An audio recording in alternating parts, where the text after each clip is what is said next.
Bienvenidos al segundo segmento de Conversando con el General.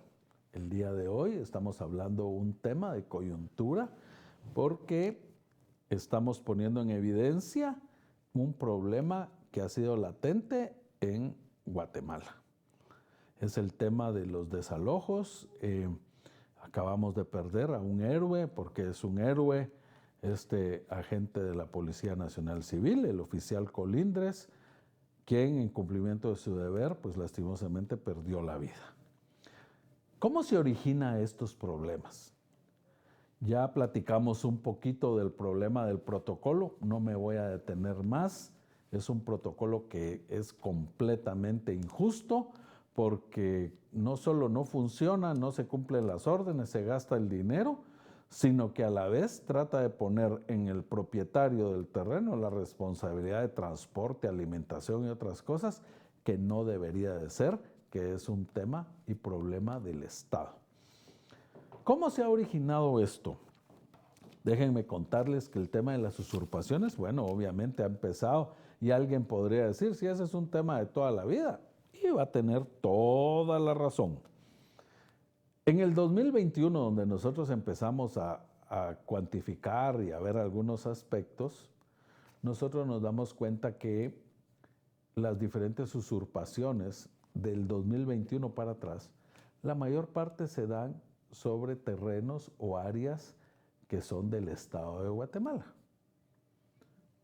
¿Qué quiere decir con esto?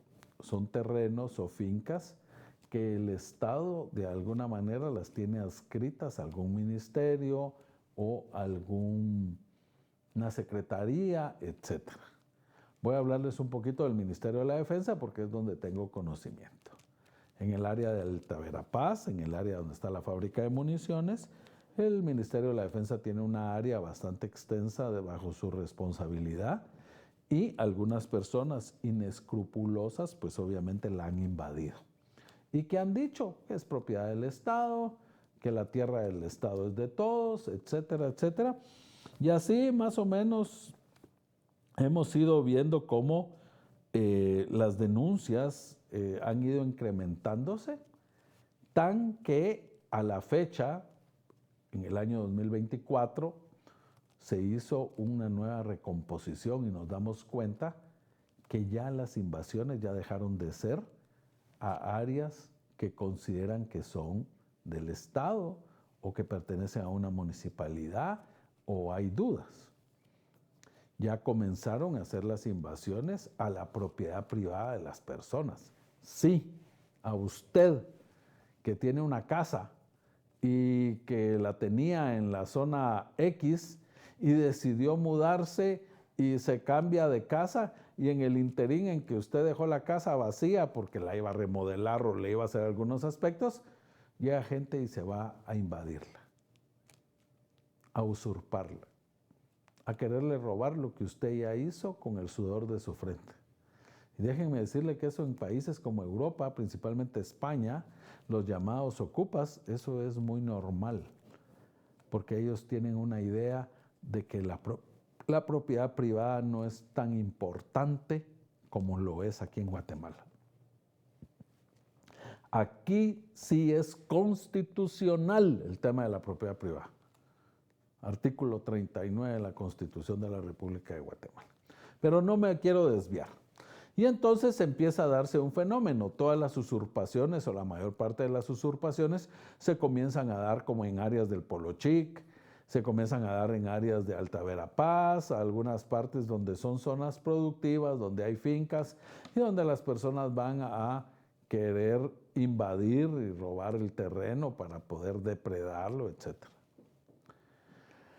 Tan así que el panorama presentaba que los principales problemas de usurpaciones se encontraban en el área de Alta Verapaz, mucho en el Polo Chic, algunos, muy pocos en el área de la costa, etcétera, etcétera. Sorpresa para todos nosotros cuando recibimos un último informe donde el área de las invasiones ha cambiado sustensiblemente. Hoy por hoy, estas actividades las realizan más que todo en la ciudad capital y en las áreas fronterizas. Amigo televidente, déjeme decirle que eso es muy preocupante, porque cuando el Observatorio de la Propiedad Privada hace un match entre las invasiones y las actividades delictivas en Guatemala, en el área de las fronteras de Huehuetenango y San Marcos aparecen una a la par de la otra, por no decir una sobre otra. ¿Qué quiere decir esto? Que el crimen organizado ya tomó como parte de sus diferentes actividades las usurpaciones en la línea de frontera. ¿Para qué creen ustedes que es eso? Para llevar y traer todo lo que ustedes se puedan imaginar.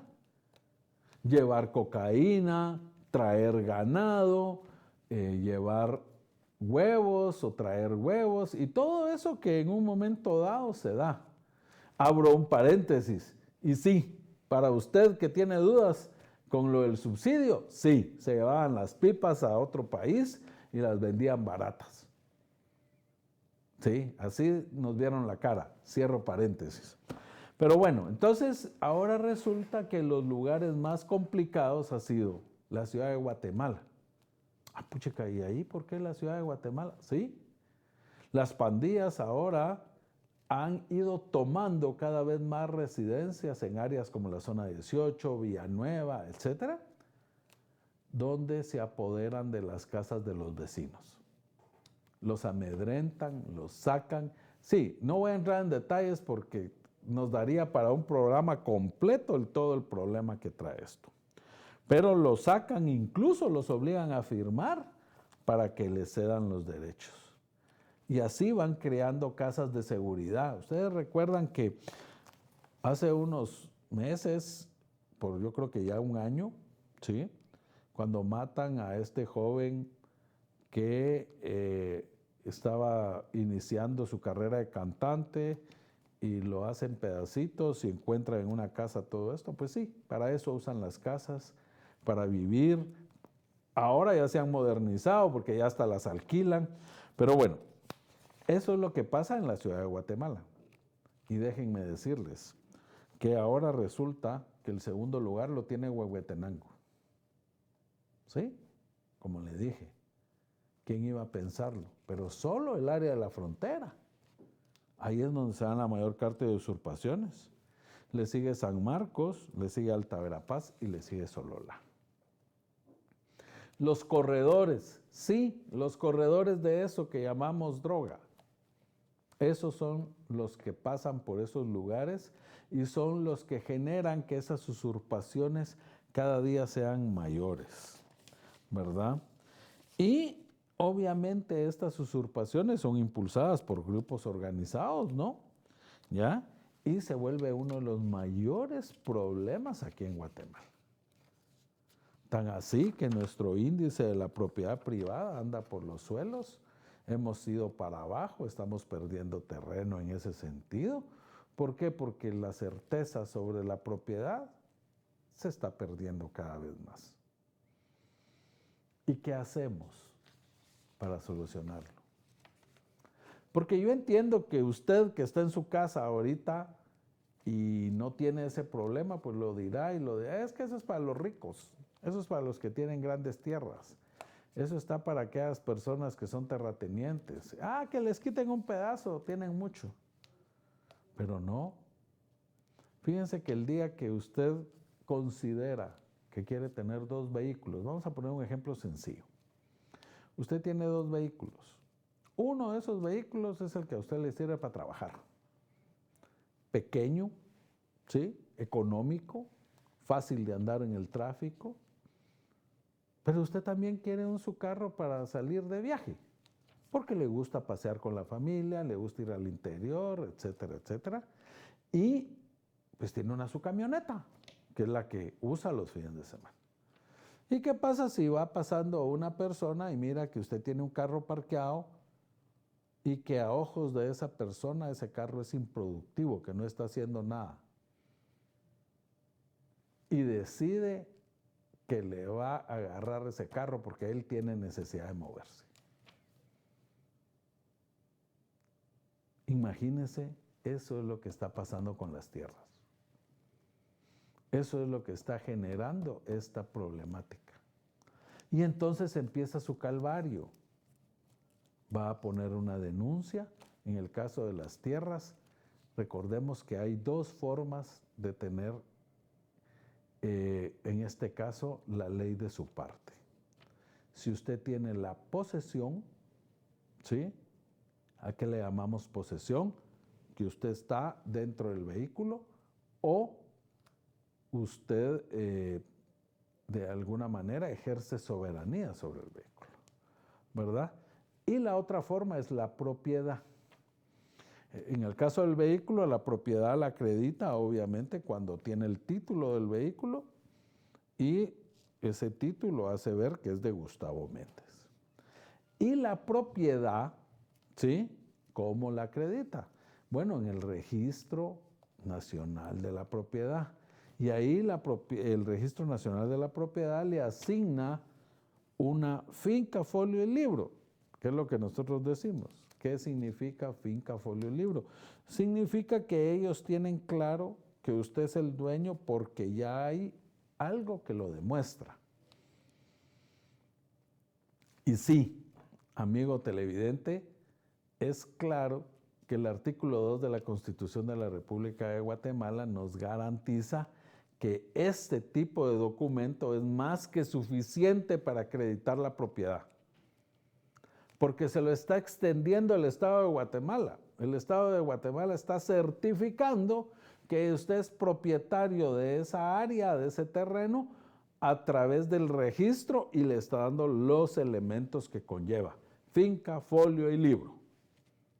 Lastimosamente pareciera que no es necesario y usted, encima de que está siendo invadido, tiene que ir y volver a hacer todo el viacrucis de recolectar todos los documentos nuevamente y decir: mire, aquí están estos documentos que me acreditan como total.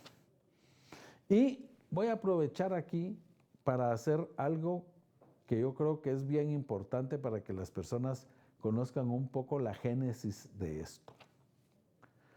Cuando iniciamos el tema, fíjense que Justo Rufino Barrios en 1873, por ahí, funda el Registro Nacional de la Propiedad.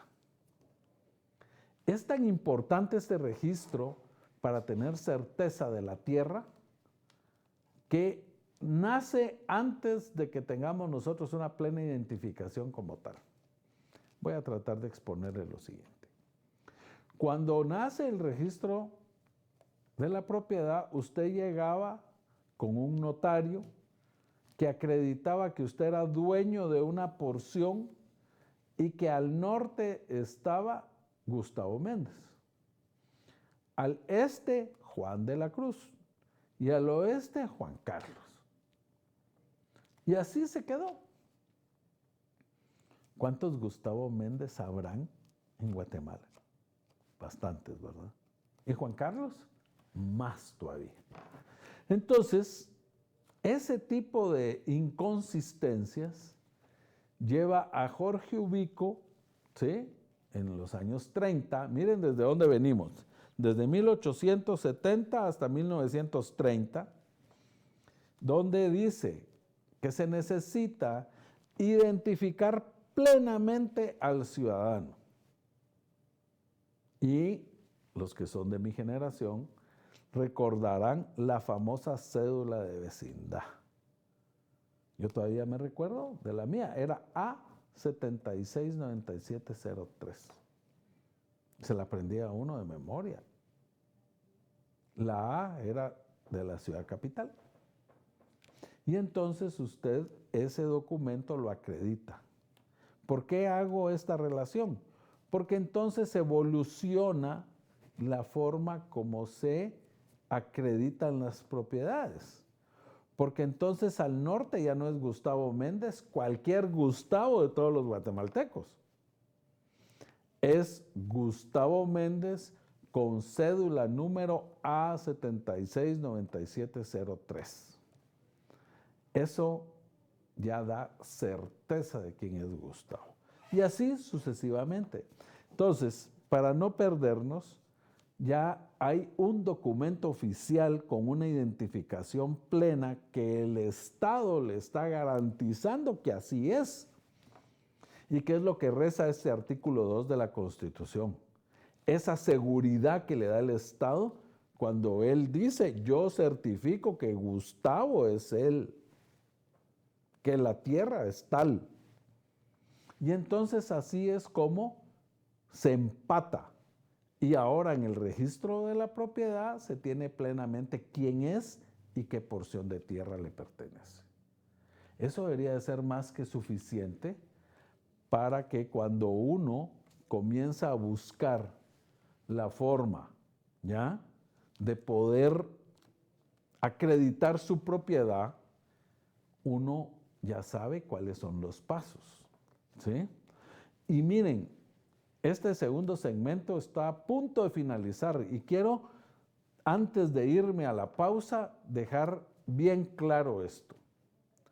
Si usted tiene finca, folio y libro, ¿sí?, y si usted está plenamente acreditado por el Estado de Guatemala, el delito de usurpación y usurpación agravada es flagrante. Y las autoridades deberían de actuar de oficio inmediatamente al momento de la denuncia. No deberíamos de dar tantas vueltas. Ese montón de trámites burocráticos que hay que hacer ahora para poder obtener esa situación nos pone en situaciones como las que hoy estábamos hablando. Un héroe, un policía que cumpliendo con su deber perdió la vida por falta de prevención. Y usted va a decir, ¿por qué falta de prevención? Porque ellos debieron de haber hecho un estudio del área. Ellos debieron de haber ido al área y ver cuántas personas son las que habitan. Porque miren, no solo son las personas de la aldea, porque esos son cuates de los de la otra aldea y de los de la otra aldea. A ver cuántos más o menos se pueden juntar. Y entonces ya el estudio dice, más o menos se pueden juntar 300. Muy bien. La teoría dice que para cuando uno va a una acción de estas, y estoy hablando militarmente, no desde el punto de vista de la policía, por lo menos uno debe llevar una ventaja de 3-1. Si ellos van a ser 500 en el área, nosotros deberíamos de llevar, sí, 1500 para poder hacer ese desalojo. Entonces, amigos, ¿verdad?, es fundamental que nuestras autoridades tomen cartas en el asunto y dejen de estar llevando a nuestros policías a situaciones tan complicadas donde les toca que salir literalmente con el rabo entre las patas porque 2, 3 terroristas les hacen disparos y son tan inescrupulosos que causan la muerte de nuestros héroes. Vamos a ir a una pequeña, muy pequeña pausa para regresar con el tercer segmento de Conversando con el General. Los espero en un momento.